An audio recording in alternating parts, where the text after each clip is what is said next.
성경 읽다 보면, 이건 왜 이렇지? 하고 궁금해지는 순간들 다들 있으시죠? 오늘은 진짜 흥미로운 미스테리 하나를 같이 풀어보려고 해요. 바로 이 질문입니다. 네, 바로 이거예요. 아니, 왜 성경은 똑같은 역사를 두 번이나 얘기할까요? 다윗 왕이랑 그 아들들 이야기가 나오잖아요.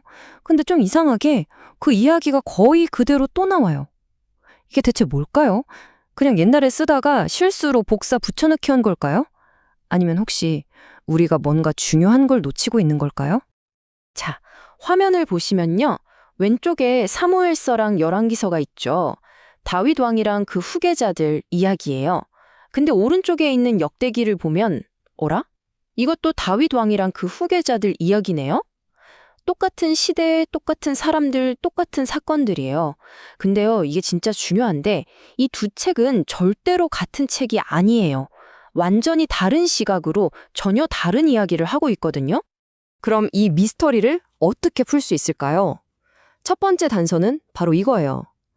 대체 이 책을 누가 읽으라고 쓴 거냐? 이걸 알아야 돼요.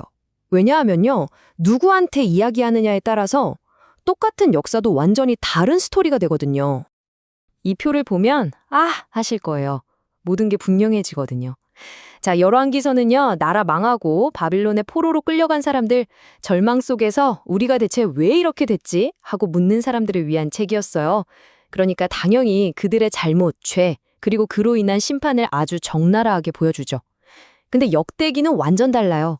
포로 생활 끝내고 겨우 고향으로 돌아온 사람들, 폐허 위에서 자, 이제 우리 어떻게 다시 시작해야 하지? 막막한 사람들을 위한 책이었던 거죠. 그러니까 역대기는 심판이 아니라 희망을 이야기할 수밖에 없었던 거예요. 정리하자면 핵심은 딱 이거예요. 열왕기는 과거에 대한 진단서 같은 거죠. 왜 우리가 아팠는지 알려주는. 반면에 역대기는 미래를 위한 건축 설계도, 즉 청사진인 셈이에요. 앞으로 어떻게 멋진 집을 지을지 보여주는 거죠. 이 관점 차이가 가장 확실하게 드러나는 인물이 바로 다윗 왕이에요. 역대기가 다윗이라는 인물을 어떻게 재조명하는지, 어떻게 이야기를 다시 쓰는지 보면 이 책을 쓴 사람의 의도가 이거였구나 하고 무릎을 탁 치게 되실 겁니다. 한번 보세요. 역대기에서는요, 다윗의 흑역사가 싹 사라져요. 예를 들면 왕 되기 전에 사울한테 죽어라 쫓겨다니던 그 고생길 싹 빠져 있고요. 그리고 우리 모두가 아는 그 유명한 사건, 밧세바와의 불륜, 그리고 남편 우리아를 죽인 그 끔찍한 범죄 이야기 아예 한마디도 안 나와요. 그럼 안 좋은 얘기는 싹 빼고 뭘 그렇게 강조하고 싶었던 걸까요? 바로 이겁니다. 다윗이 하나님의 집, 그러니까 성전을 짓기 위해서 얼마나 세심하고 철저하게 모든 걸 준비했는지 여기에 그냥 올인해서 보여주는 거예요. 제사장, 레위 사람들 역할 분담 쫙 해주고 온 국민이 다 같이 하나님을 예배할 수 있는 시스템을 만든 그 위대한 업적, 이걸 집중적으로 보여주는 거죠. 근데 이게 그냥 좋은 게 좋은 거지 하면서 역사를 왜곡하거나 진실을 감추려는 게 아니에요. 이게 핵심인데 절망에 빠져 있는 사람들한테 여러분, 우리의 진짜 모습은 실패자가 아닙니다. 우리의 정체성은 바로 하나님을 예배하는 데 있습니다. 위대한 다윗 왕처럼 우리 다시 한번 제대로 시작해 봅시다. 라는 희망의 메시지를 주기 위한 아주 의도적인, 희망 편집이었던 거죠. 자, 이제 역대기 하면 많은 분들이 하고 고개를 절레절레 흔드는 그 부분이 나옵니다. 바로 무려 9장 동안 끝도 없이 이어지는 족보, 이름들의 향연이죠. 솔직히 이거 읽다가 책 덮은 분들 많으실 거예요.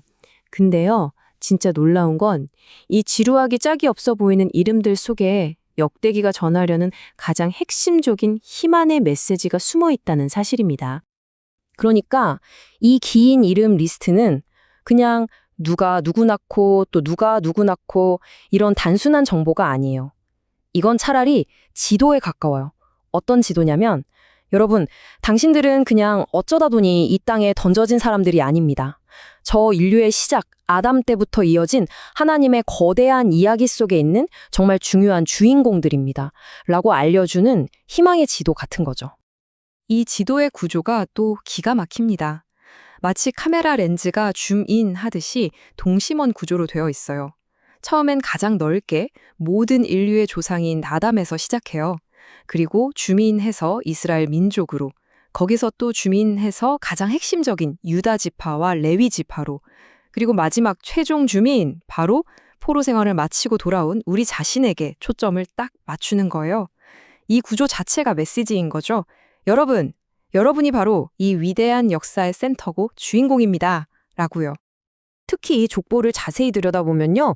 의도적으로 두 가문을 엄청나게 부각시켜요. 하나는 왕이 나오는 유다 지파의 다윗 왕가, 또 하나는 성전 예배를 책임질 레위 지파의 아론 제사장 가문. 이게 무슨 뜻일까요?